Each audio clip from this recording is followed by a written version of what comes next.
been fucking hoes and popping pillies, man, I feel just like a rock star. Hey guys, my name is CJH Gaming and today I'm back to another video, and today I'm back with part 5 of my F1 2018 career mode.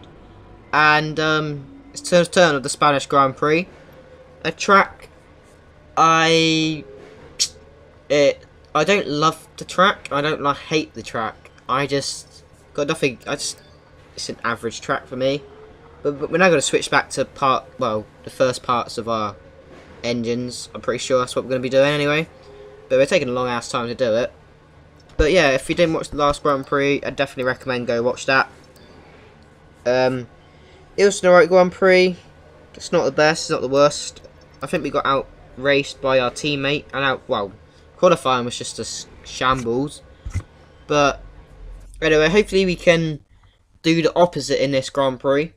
And yeah, hopefully we can get some decent points. Maybe even a podium if we're lucky, like we did in Bahrain. But anyway, we have changed all the engine parts, so let's go into practice ahead of the Spanish Grand Prix.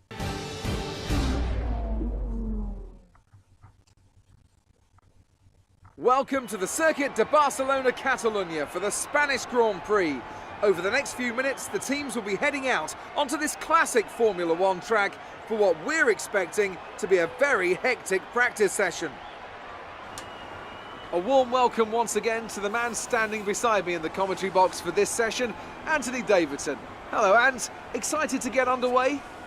Yeah, absolutely. I always look forward to seeing the cars get out there on track. And they probably won't be on the limit immediately, of course. We know that one or two of the teams are looking to do some work on new aerodynamic packages, so that always takes some time to get into. But it'll be really interesting to see later on in the session what kind of performance gains are there to be found.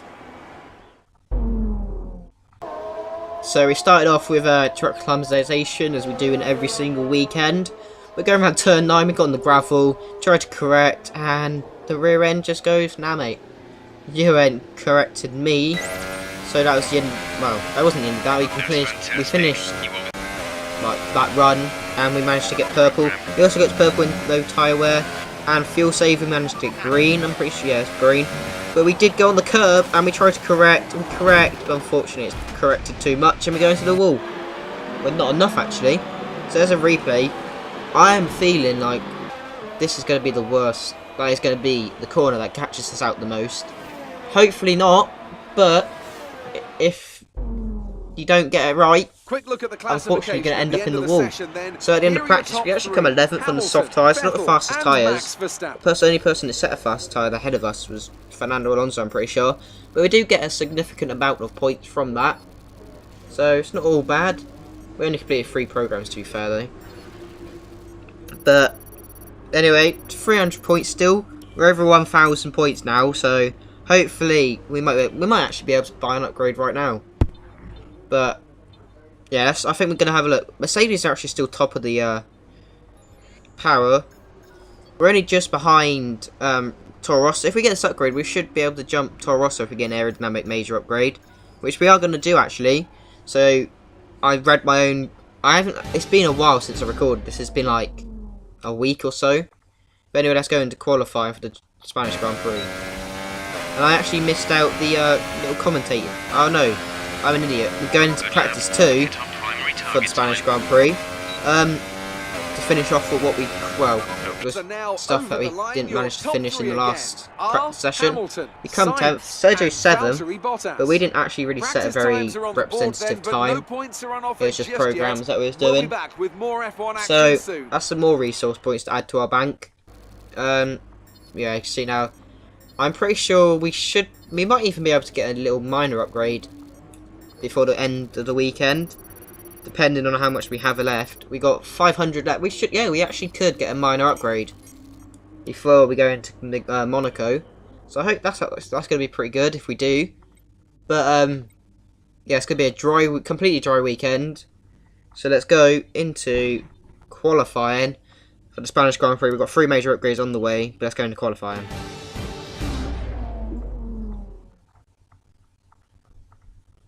Today's qualifying session is about to start here at the Circuit de Barcelona, Catalonia. And what a cracker of a session we're expecting it to be.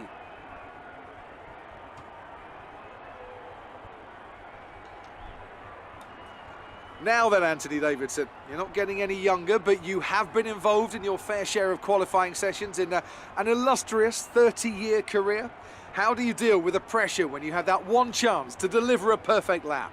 It's not so much about dealing with the pressure, it's more about how you approach the risk and just how much of it are you willing to take. You're constantly balancing the car on the edge of grip from braking, cornering and traction. And over the course of a lap, it's easy to get that balance wrong, and that's why achieving the perfect lap is almost impossible. As you say, I've been doing this 30 years now, and it never gets any easier. So here we are in Q1, and what do I say? This curb is going to cause us trouble, and what does it do? It causes us trouble in Q1, so it's going to be the end of our qualifying. So that is so frustrating. So it looks like we're going to start at the back of the field. This is actually it's going to help us with durability and like engine penalties and stuff, because it means we won't lose any positions. And then we'll get a new engine. However, for the Grand Prix ahead, it is not going to be fun. I am not looking forward to this race. This is one of the worst tracks for the four-cylinder in my opinion, because it's quite a high. I don't know, downforce is just what you need around this track, and I don't have much downforce on this car yet. So that's why I need to put some upgrades on the car, and that's why we did have a major upgrade of aerodynamic onto the car into the next 3 weeks. Obviously, I expected a better session. Actually, it might be less now that we got that. From time to time. Try to make up for it in the race. Contract review. I think we got a new contract, did we? I can't remember, to be fair. It's been such a long time. But it's going to be a dry race. It's going to go cloudy towards the end, though. But hopefully we can gain some positions off the start. But yeah, now you can see that I'm making my own penalties. Give myself penalties. But yeah.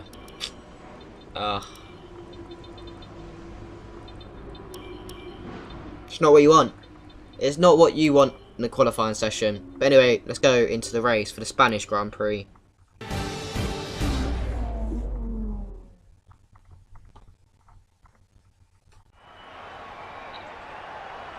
What does the Spanish Grand Prix have in store for us today, I wonder?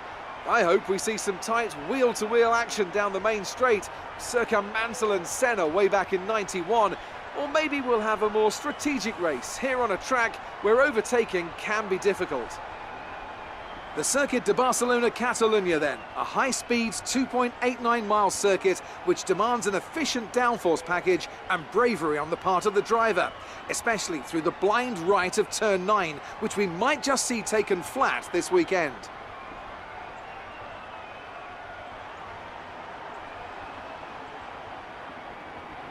Anthony Davidson is here once again for today's Grand Prix. Now I want to ask you about Sebastian Vettel. That was a great win in the last race. Can they keep that momentum going this weekend? There are never any guarantees in this business, but certainly the performance last time out would have boosted their confidence coming into this one.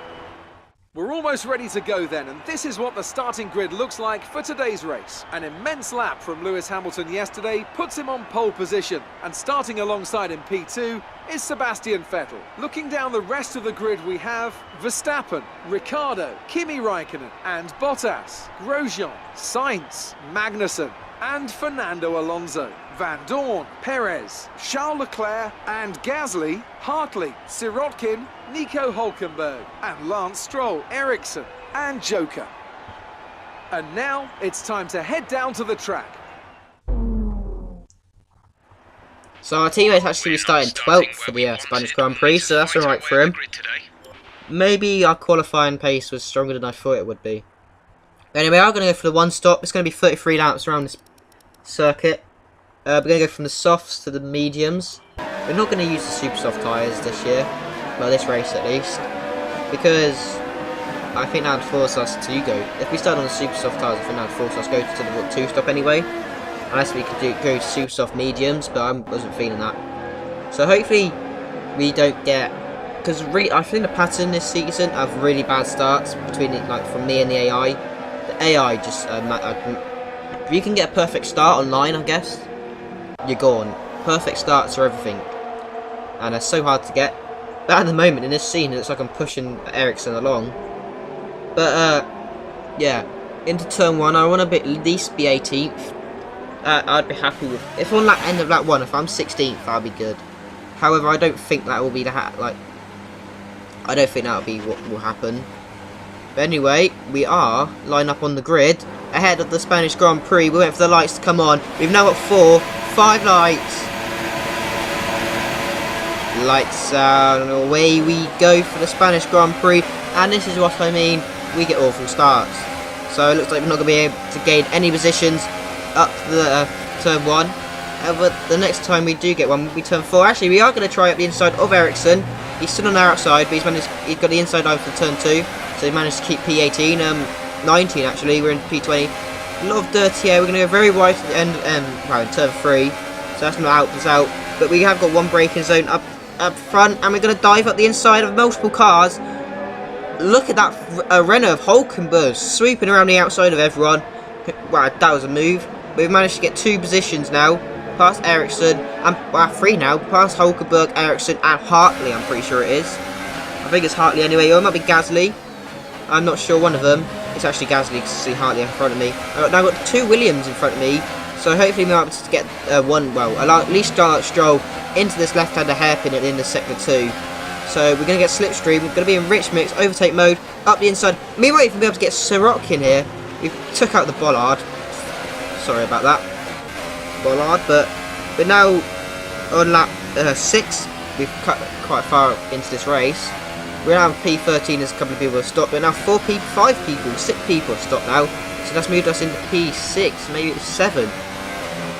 So pit stops are helping us out. Ricardo's in the pits, but we're actually going to let Vettel go past because there's no point holding him up. We are so much slower than him. It's not a slower strategy. But now at the hairpin, we're actually going to go very deep and let Kimi Raikkonen just go straight on our inside and take the racing line. There's no point holding us everyone up. But Hamilton's now actually out of the race. If we hold these people up though, we'll lose time against people who we are fighting. And I don't think I'll be able to get points this Grand Prix at least. But here goes Verstappen around my inside. So giving him position. And now around Daniel Ricciardo. He's going to go straight past us down this long straight. We're going to cut back into slipstream so we don't lose that much time. Hopefully we can actually stay with these guys so we can get get slipstream. But actually saying that on lap 11 we managed to, Bottas has gone past us, so we didn't manage to stay with them. But now here comes Kevin Magnussen. So this is our new rival.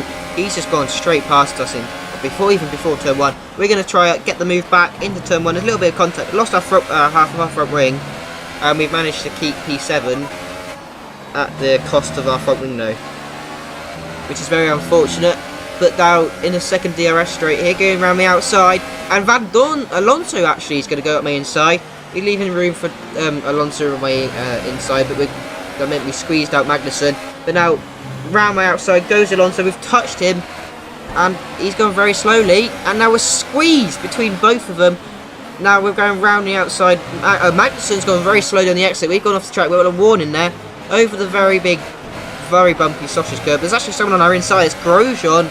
But we're just going to cut into the pits to go onto medium tyres. So we're at end to this stint on the soft tyres. So we're actually, well, we're going to come out in like 16th place, I think. As there goes 15th. Hulkenberg's still in 15th. And we are going to get a new front wing, so this is going to hold us up a lot. Stroll's going to go past now. There we are. As well as Gasly. So will we get out in front of Sainz? We're not going to come out 16th where I thought I would come. But where's Gasly? No, where's Sainz? There's Sainz. We're going to get out. No, he's got us. He's definitely got us. Up to speed now. Let's get some heat into those tyres. We come out in 18th. We now got Sorokin. But speaking of which, this is another mistake this weekend. Make the tally go even higher on that 14. We've just gone very deep, tried to turn the corner, lost the back end and gone on the grass. This is not a good weekend for myself. But now in lap 16, we've done the same as what we did in practice and quali. But this time we managed to keep it out of the wall and we managed to keep it in the the gravel. We managed to get out of the gravel. But speaking of which, Ericsson's actually parked off on the side of the track. I think he's out. Yes, he is. So that means no, it's actually Leclerc. So yeah, we're now into P17, but Carlos Sainz is coming for the hard. Is that hard? No, the medium tyres. It's not even hard this weekend, I don't think. There isn't. But lap 21, we've got Gasly and Ericsson fighting away for P16, P14 actually. I'm pretty sure this is. So Gasly's around the outside, Ericsson's on his inside. Ericsson's going to have the inside line for the next corner. So they might squeeze Gasly out. But Gasly's actually managed to keep the position. But now around this chicane. We've lost the back end on the exit, on the entrance, well, midway through that chicane anyway. Not really sure what I'm on about. But Ericsson, on lap 22, he's fell back from Gasly. We've just dived up the inside and we've gone very, very deep. And we've lost the position instead. Instead of gaining a position, we've lost a position. So that's not what you want. We've gone over the red sign. Not really sure. I think it says Catalonia or something like that. So now we're up into we're down to P16 now. Considering I expect to be last, I'm alright with that. But now lap 23, a lap later, we're at the inside of Ericsson, and he's just turning on us. But we've managed to keep our front wing intact. Sainz is actually pulling away from us, which is not a good thing. But now lap 23, is this Ericsson's revenge? Is Ericsson going to go round our inside, or up our inside, and round our outside? Here he comes. He's got the outside line. We're up the inside. He's locked up very much. So we've managed to keep P15 from the Sauber driver. But now lap 27, it's the curb of doom. It is literally the curb of doom. And that is us out of the Grand Prix. I am not a happy bunny right now. Spanish Grand Prix. Just, our car does not suit this. We correct. I try and let open steering again so we go in a straight line and slow down. But even with the brakes, it's nothing. So that's our third retirement of this bloody weekend. And that is not going to go round with our team. I can tell you that now. Oh, here they come now, out onto the podium. Wherever you go, but congratulations to the two Ferraris for 1-2, as well as Max Verstappen actually got third. So two years later from his epic win, well, not really epic. The Mercedes took each other out, and it's anyone's game in 2016. That's my opinion. Don't care if you agree, don't care if you don't. But subscribe to CJ's Gaming, comment, like, don't care. As long as I get views, because I'm a little view bastard. So then, it's time to see thirsty. How this result Paris actually come 8th, so that's actually going to help us in the constructors. Not going to help us in the moves further ahead at the top of the table. Now I'd like drivers' rivalry though. Which is a bit unfortunate. However, Nico Hulkenberg, hasn't it? Very clean, very what else can we do? We're not going to get any points this weekend, I don't think, because of our quality and awful quality. I think if we crashed out, we might be able to get in the top 15 at least, and maybe fighting for the top 10 positions in the race. But we'll have to wait till next season, so I got hiccups, or just a bit of air trap. Yeah, unfortunately, we're gonna have to wait until next season at least to see if our car's improved. So hopefully it does improve until, well, in the whole season it better improve. If it doesn't improve, oh my god. Hopefully at the end of the season we don't have a rule change at least anyway. That will just mess us up. Because all our resources should be going into the aerodynamics and the chassis, which I'm not looking forward to if there's any rule changes, I can tell you that now. However, we are looking forward. It's the Monaco Grand Prix next, to be fair, so I'm looking forward to that. Which actually I will be using a wheel for, as I recorded this Spanish Grand Prix like a week ago. I'm actually on the German Grand Prix. I've done some of practice of the German Grand Prix. We're actually losing our rivalry with Kevin Magnussen so much. We're now drawing with Perez, which is not a good sign. A very, very bad sign, to be fair. Considering we was beating him for like 5 points going into Azerbaijan, I'm pretty sure it was. 2 weekends, we're now drawing. That's embarrassing. But we do actually get 276 points for that. And we have 800 points now. We're still on the showmanship side, sportsmanship. And we're still rookie. We've gone even more into the rookie side now. Not really sure why. But will we get another upgrade ahead of the Monaco Grand Prix? Well, you have to wait and see. And we're getting grilled by Emma, who is not impressed with our performance at Grand Prix. And neither was I, to be fair. I put my hands up. It was fully my fault. I used too much curb, too little curb. That curb, you need to use the perfect amount. Otherwise, that is it for you. That is just it. There is no coming back from that, which is very unfortunate, to be honest with you, because the amount of times I did get it right was more than I did get it wrong. But when you get it wrong, it is just curtains for you. Our value is actually less than the contact value, so we might get that actually taken off of us in coming seasons. However, we still got, well, Monaco are actually going to get a powertrain update, so hopefully that goes on the car. We might be able to see And I think, yeah, we are. We're going to get a minor aerodynamic upgrade ahead of the Monaco Grand Prix. That is going to, well, hopefully that'll be coming for the Monaco Grand Prix. We're speaking of which, let's go have a look and see if it does, because I did actually go into Monaco, so I was just really wanting to see if I got the upgrade, because I want this upgrade. I want this car to actually be good around high-speed corners, low drag. It's got really low drag at the moment anyway, but it needs fast corners. Powertrain upgrade actually didn't go on the car, but the aerodynamic upgrade did, so that is good. But anyway, I've been CJH Gaming. That is going to be the end of the Spanish Grand Prix. Monaco will be out in 2 days' time on Thursday, because that is my new schedule now. Tuesday is going to be one career mode, and then Thursday is going to be the other. But anyway, I'll be CJH Gaming. Hope you have enjoyed, and I'll see you in the creme de la creme of the F1 season. Bye.